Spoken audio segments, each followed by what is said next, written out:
Oh, oh, oh. Excuse me a second. Oh, that's better. Okay, so, A Storm of Swords. A Storm of Swords. A Storm of Swords by George Martin might be the most satisfying and entertaining read I've ever experienced personally. Came out in the year, I think, 2000, and it's almost 1,000 pages long, even this huge copy. So, um, basically everything I said about the first two novels in this series is better. This book's better than the first two. I think the second book, Clash of Kings, is at least twice as good as the first book, and I think this book is 150% as better than the second book, and for all the reasons that I didn't expect and didn't want, but didn't know I needed. So allow me to try to explain that. And please forgive me in advance as I will likely ramble a lot, as I tend to do when I get excited and overpassionate, talking about things I like the most, going in a million different directions. So, man. Um, First of all, I just want to make it clear that probably there are more intelligent and articulate critics out there that have already said everything that has been needed to be said in the decades since this masterpiece was released. I'm really just doing this to practice my critic style and because it's fun. So, yeah, I want my thoughts to be out there available on the internet about this book. Um, so, who is this?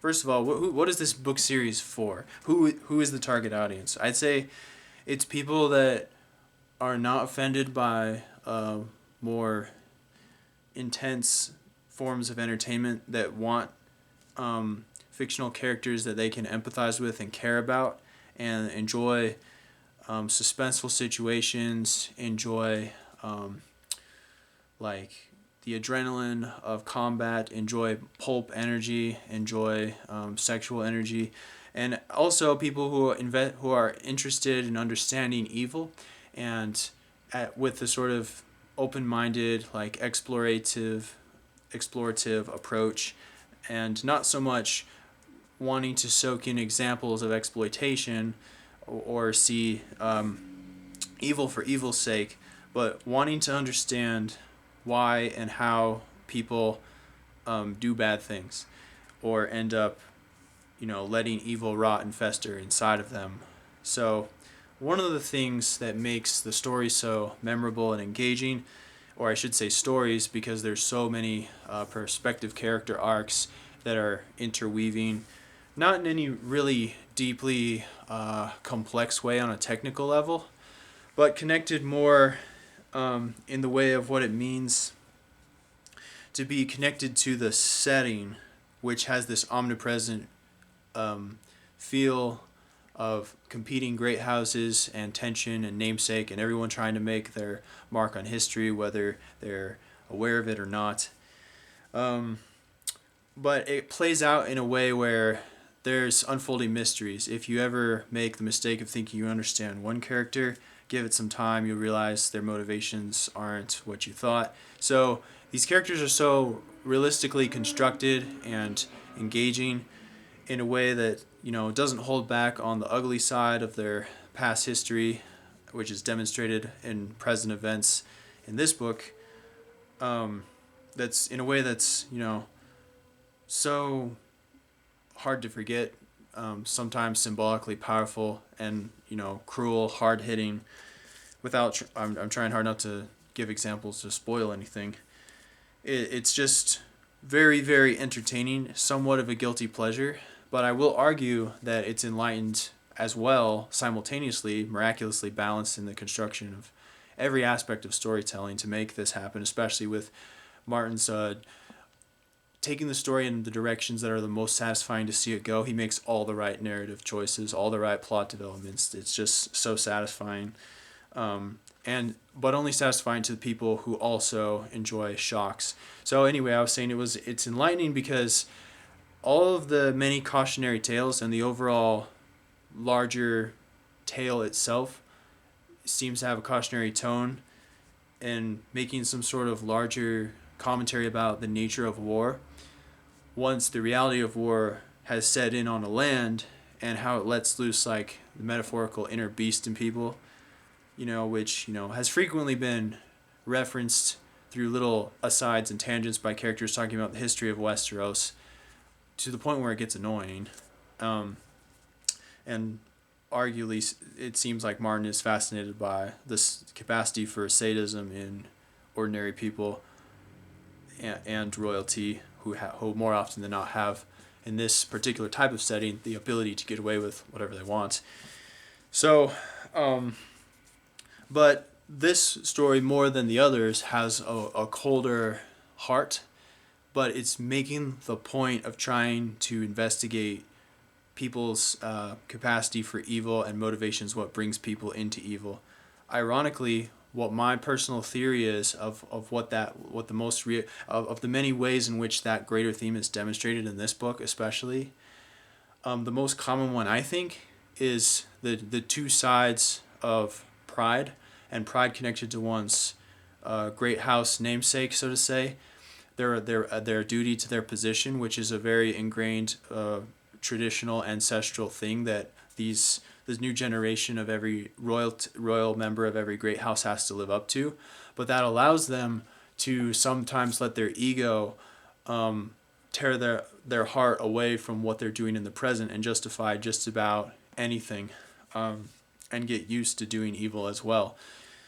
And so it's odd and very fascinating from a psychological perspective to see main characters do this consistently, and yet you're so intimately, and they're so well written and nuanced, that you know them and you know that they have redeemable qualities. A really good example of that, Jaime Lannister. In this book is not the person you thought he was, him now being a major perspective character. I mean, I think he was in the last book partially. I can't remember, but that story arc is fascinating, making you realize that the world is composed of moral gray areas, and people are more complicated than you think, and you shouldn't rush towards judgments. Makes every character so realistically realized, imagined, believable. Like I said before, there's never a moment where you feel like you're thinking like the author is thinking, or you feel like you're in a story. It feels like Westeros is a real place, this is a real history, and you are living it. Total escapism. But so one of the more unique, I'm kind of repeating myself, but one of the more unique things that makes A Storm of Swords, to me personally, more unexpectedly powerful than I thought it would be, was the direction that the War of the Five Kings goes in. I don't have time to summarize it in detail because that's not my journalistic style. But suffice to say, I'll use a metaphor. If the first book is the hype before the proving grounds of battle that every naive young knight or young king is wanting to live up to, and it still has that background element of like classy, almost fairy tale versions of chivalry. Like, for example, just look at the transformation of Sansa Stark at the beginning of book 1 to by the end of this book. That's the best analogy I could possibly give for those that are just nostalgically looking at people's book reviews and seeing me nerd out about it. But if you're not familiar, I'll continue with my analogy. The second book would be the actual fighting and the heat and the rush and the adrenaline of the battle. The third act is the sustained second stage of battle, in which now you're concerned with winning these battles, but you've sustained wounds, and now it's going to require something of the spirit to push you forward. This is the gradual momentum of the story, taken in all the right directions, where the characters are pushed to their limits more, are tried the most, and everyone is suffering extreme loss, pain, self-doubt, sometimes extreme betrayals, and at the same time there's unexpected twists and turns, doing things you wouldn't thought some of them would do. Sometimes villainous characters are revealed to be more heroic in unexpected ways that you didn't think. And it is so much, there's this background atmosphere, this vibe of horror at what human beings are capable of under certain scenarios and conditions that is infinitely fascinating as well as will make you emotionally more resilient and tougher. It can be depressing to read in a way that is ironically, tragically beautiful at the same time, but more so than any other fictional book I've read, revealing. Somehow, that's all of these things are perfectly balanced in a fantastic setting, where the true fantastic aspects of like magic and mysticism and the greater supposed lore of a more virtuous and enchanted age of the world of Westeros in the past, juxtaposed with the present age of bleak rule of men and, for example, the common people, dragons, the children of the forest, the merfolk. To most people, I imagine, in Westeros, that stuff is all myth. And so, but somehow, through the subtlety of suggestion, that magic is made more believable. Similar in that capacity, it reminds me of the storytelling construction ability of an author like Frank Herbert. It's just all of these, the culmination of all of these perfect artistry of from the language to the details to the plot development, narrative decisions, and the overall flow. Somehow, miraculously, Martin was able to make this huge, grand, sweeping epic with, you know, so many intertwining larger plots in this like well mapped out, feasibly constructed war with military strategy and political maneuvers involving its own, based off of reactions of its own influence and culture in different, you know, kingdoms. And so it all comes across in this way that doesn't lose momentum. You're still wanting to know what happens next, and there's this, you know, the timeless, you know, meat and potatoes of entertainment that brings us to want to have any sort of escape at all in fiction.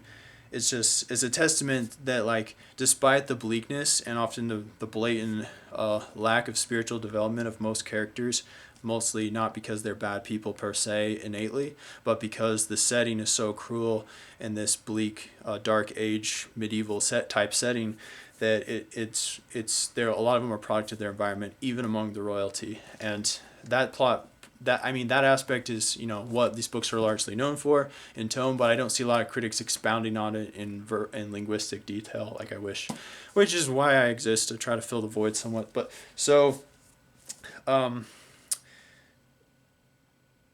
yes, I went on a few tangents there, but ultimately it is pretty miraculous that Martin's able to keep pages turning and you wanting to know what happens next, and at the same time there's time for beauteous passages of perfect visualized, you know, that areas that offer time for asides and self-reflection and nuance of certain characters that by contrast make the book more weighty, more real, and add that slow burn quality of culminating up until the more, like, the shocking plot twist, sex scenes or adrenaline fueled action scenes, like, you know. So this book really is got it all. It's the biggest, grandest, sweeping, well executed, well constructed, well realized, well imagined epic. Every page is brewing with passion. It is just a roller coaster ride of, like, bipolar ups and downs, and yet it still feels like a work of art at the same time. And to me, this should be the gold standard that sets the bar for, like, every writer ever to try to, if you really love fiction and writing, I recommend every single person who loves creative writing read this series, give it a chance, give it a try, because I want you to unlock that intellectually expanding, you know, the intellectual expanding of your talents through the inspiration of this story as an example in any of the areas I've mentioned to this point, so that I can eventually read the books that you write someday, because I don't think that there's enough books of this caliber of quality out and about in the world, period. It's got everything. So yeah, the biggest takeaways in summary of Storm of Swords, it being my favorite of the first three that I've read. I'm reading A Feast for Crows, book 4 for the first time right now, is that it's more challenging at this point in the timeline. The characters are being challenged the most. This gradual culminating character arcs A lot of really satisfying sword fights. Another thing about this book, probably my absolute favorite thing about A Clash of Kings, for some context, was that I was really in the mood for some adrenaline action. I was reading like Joe Abercrombie and that book at the same time, and I was discovering things about myself, how much I have a love of medieval combat in reading. I don't know why, and I was hoping for more of that. And what this book in particular taught me is that while there were greater, grander, more sweeping battles in A Clash of Kings, this book has a greater art to its combat by focusing on a lot of one-on-one sword fights that makes it feel oddly classy, but at the same time showing you what you feel like you ought not to be seeing, which is the realities of combat, where things don't end up fair and things end up ugly, and it's sickening, and it gives you a horrible feeling like it should at the same time. I found that really challenging. And so, I mean, I could gush about how Martin writes combat all day, but so yes, looking at that also is another example of looking at the good and bad side of chivalry, how a hyper extended fantasy version of ego and chasing that, he makes these fantasy tropes realistic and somehow is able to maintain that tone of virtue and innocence from like fairy tales, and at the same time expose the ugly side of humanity when those same ideals are trying to be put in the real world. Like, for some people, it turns them into total monsters, allows them to justify doing acting on the impulses of the id, the natural man, that sort of thing.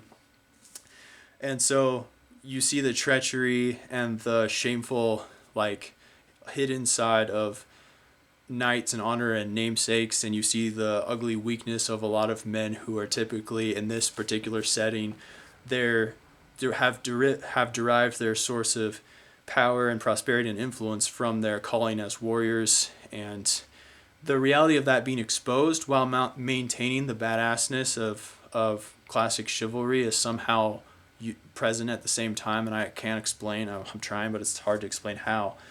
And you see that especially in the sword fights that are just iconic, totally memorable. So yes, not only that, like the last books, dialogue is also badass, and sometimes there's a few passages that sometimes feel, certain phrases that feel a little too perfect. I wouldn't say cheesy, but unlikely to occur.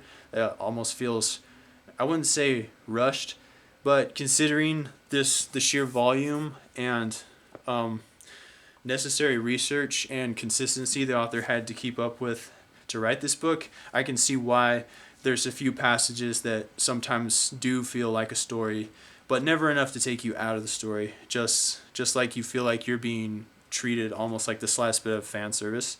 So that's a sign of, I think, Martin getting lost in his own world and creating a universe that's hard to keep up with. And as we all know, like, it's obvious that that's happened since 2005. So, or 2000, sorry. Wait, when the hell did this come out? I'm sorry. Was it 2005? I think it was the year 2000. I'm sorry, I'm off of my dates here. Before my time. I mean, I was 6 when it came out. So yes, just finished this book for the first time. This might be the most enjoyable novel I've ever read. It has everything. If I missed something, I'm sorry. But yes, it balances everything. It's perfect in every way. There's something for everybody. But above all, it's its own original, unique experience and world. And it will challenge you in a way that will expand your mind intellectually, make you appreciate slow burn and nuance, most likely as it did for me, as that applies to scenes of guilty pleasures like adrenaline action scenes. It makes you have a new appreciation for the art of that quality.